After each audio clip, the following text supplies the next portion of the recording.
Welcome to Kenton's videos. Enjoy the video. You'll begin by confirming essentials: your Gmail credentials, two-factor method, and an internet connection. Open Settings, tap Contacts, then Accounts.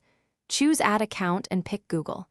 Sign into your Gmail account, grant permission when iOS asks.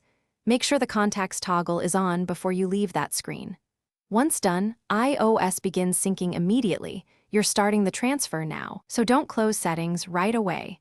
Let the initial sync complete for visible results in the next steps. Next, you fine-tune how contacts arrive and which ones you see.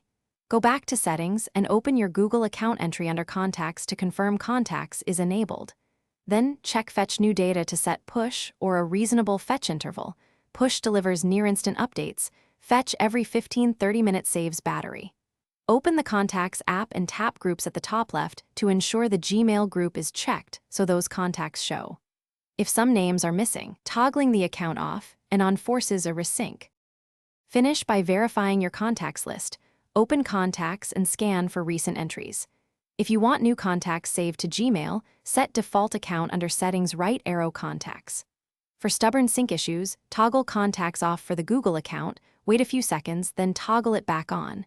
If that fails, remove and re-add the Google account. This refreshes tokens and permissions.